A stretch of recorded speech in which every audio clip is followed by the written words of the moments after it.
everyone, I'm currently working on a project that uses linked double crochets, so I thought that I could also just teach it to you while I'm doing that. And as you can see, linked double crochets, they are a lot closer together. You don't have this mesh look, and also stitches themselves are a little bit tighter. And here I have the same project basically with regular double crochets, so here you can see that it's more see-through and everything is a little bit more flexible. So another thing to keep in mind is that linked double crochets might use a little bit more material, as well as you might consider doing more stitches just to get more volume since it won't stretch as much. But here I'm starting to work on a new row, so I will also take a moment to actually teach how to do this stitch. So here I have done my last stitch from the previous row, and to get started on the new row I'm just chaining 2 and turning my work, and in this case I won't count it as a stitch, and then inside this very first place I'm just doing 1 regular double crochet, so yarning over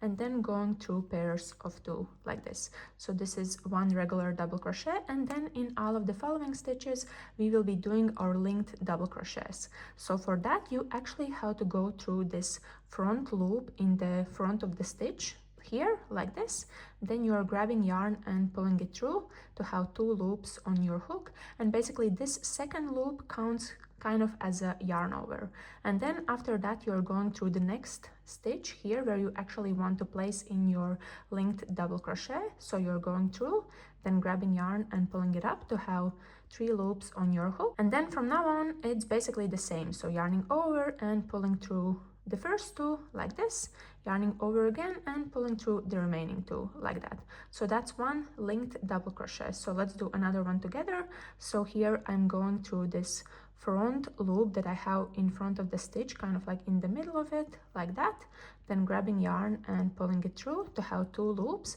and this second one counts kind of as a yarn over, then going inside the next stitch that I have here, grabbing yarn and pulling it up to have 3 loops on my hook, and then yarning over and pulling through the first 2 like this, yarning over again and pulling through the remaining 2 like that. So another linked double crochet is done, and basically that's the process that you have to keep on doing in all of the following stitches for as many rows or for as long as you wish. So this is how it looks once I have done few of them already, and I hope that you learned something new.